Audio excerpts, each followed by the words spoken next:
This week, Republicans and Democrats finally came together on a historic agreement as one nation, united and strong, that the Democratic National Convention was f***ing boring.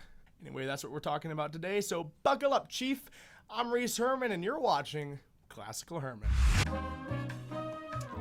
All right, let's start. Well, there were many extremely riveting and very exciting speeches at the DNC, ranging...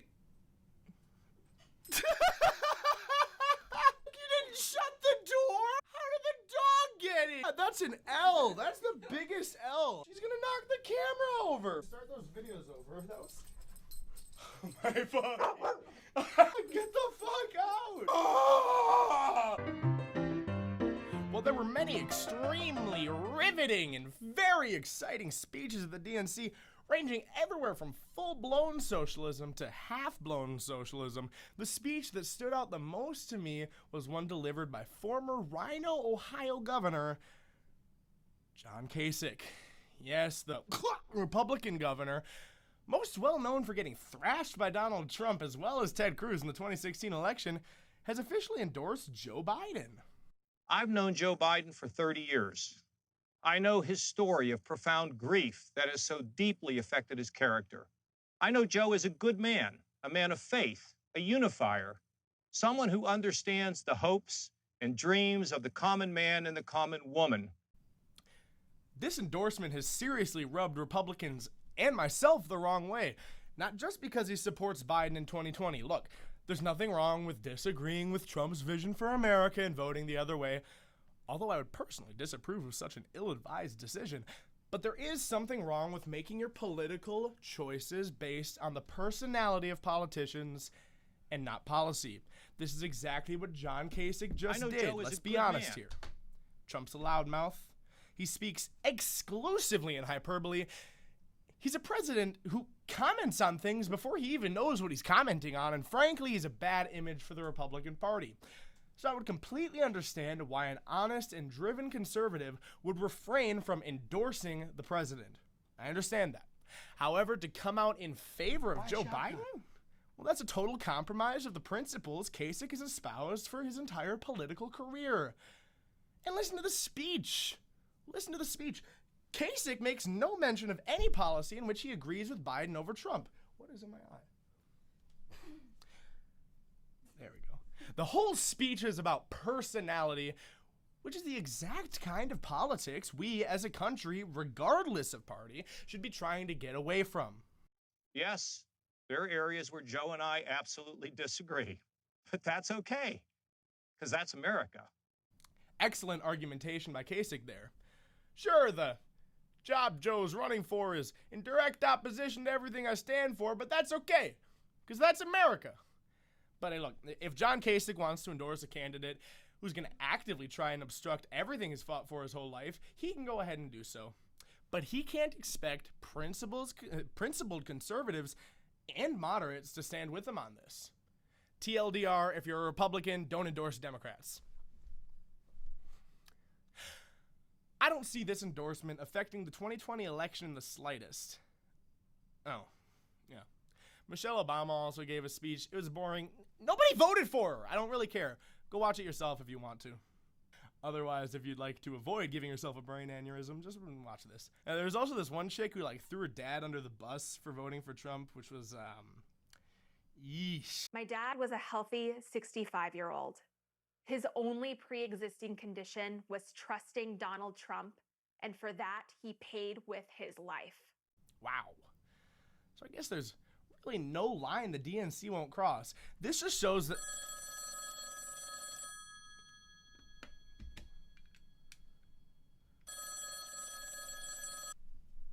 Hello? How are you? No, I'm in the middle of something. Uh-huh. Wait, what? No.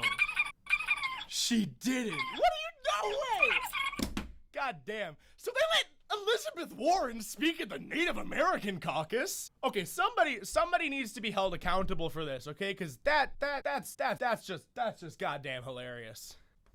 All right, guys. We need some more speakers for the Native American caucus. Dude, what if I said I could get you Elizabeth Warren. Jordan, you sick fuck, I'm in. Obama gave a speech on why Trump sucks. We'll talk about that more later. Clinton gave a speech on why Trump sucks. The other Clinton gave a speech on Oval Office etiquette for some reason. It's times like this, the Oval Office is supposed to be a command center. Instead, it's a storm center. Bitch, did I say you can stop? I even want to talk about Obama's speech? No, not really. He talked about the soul of America and fear-mongered about how dangerous the president is to democracy. Whatever. That whole deal. Look, when you decide on who to vote for, you should make your decision based on what's best for the country. The Obama-Biden administration oversaw the worst economic recovery from a recession since the Great Depression. Trump took over, and with the help of Republicans in Congress, he lowered taxes, cut...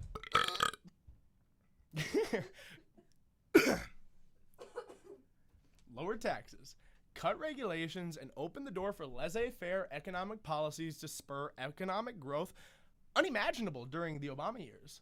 Obama and Biden thought it was a great idea to allow Iran to play with uranium and nuclear power despite everyone with a brain telling them it was a horrible idea.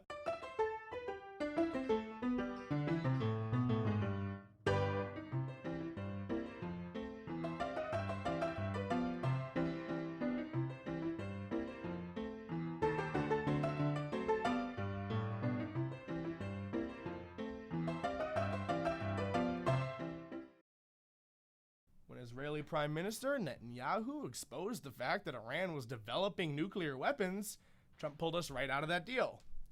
Obama can say what he wants. Look, whatever, he's gonna.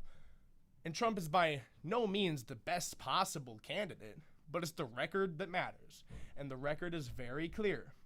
Obama and Biden got us into a bad situation, and Trump, along with Republicans in Congress, began the long, tiresome process of pulling us out. No, Trump is not perfect. No, he is not a good look for the Republican Party or for the country.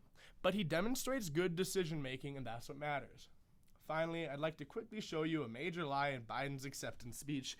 You've probably already seen it, but it's egregious. Can't not mention it. Woman, just because I make noises doesn't mean you get to fucking make noises, okay? You sit there and be quiet and let me do my fucking show, okay? Let me do my fucking show.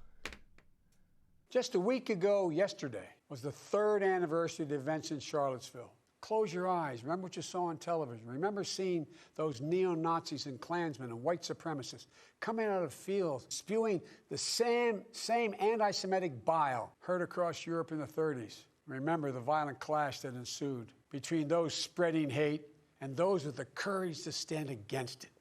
And remember what the president said when asked?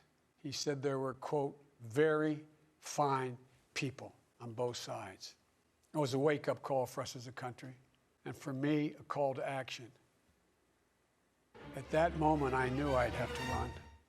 So Biden chose to run when Trump said there were very fine people in a group of neo-Nazis and white nationalists. Well, there you have it. Biden is running to take an evil, horrible racist out of office. The only way a good person could oppose that brave and righteous savior of America is if they saw the actual clip. And you had people, and I'm not talking about the neo-Nazis and the white nationalists, because they should be condemned totally. Neo-Nazis and Klansmen and white supremacists, quote, very fine people. But you had many people in that group other than neo-Nazis and white nationalists. Well, Vice President Biden, looks like the event that motivated you to run. Shut the fuck up! I'm sick and tired of this shit!